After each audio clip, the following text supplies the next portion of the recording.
Séance de révision au soleil pour Roumaïssa et son amie. Au programme de ces deux collégiennes, le début de la guerre d'Algérie, qu'elles apprennent par cœur. Nos sœurs combattantes ont donné l'exemple à travers leur participation à la lutte sacrée. La France a commis des massacres, des tortures. C'est pour cela que la guerre a éclaté. Une vision parfois manichéenne de cette guerre. Et depuis 1962, cette image du colon tout-puissant n'a pas changé.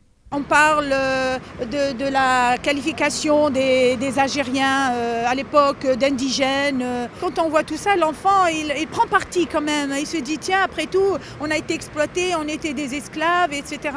Même les manuels scolaires les plus récents jouent cette carte du nationalisme.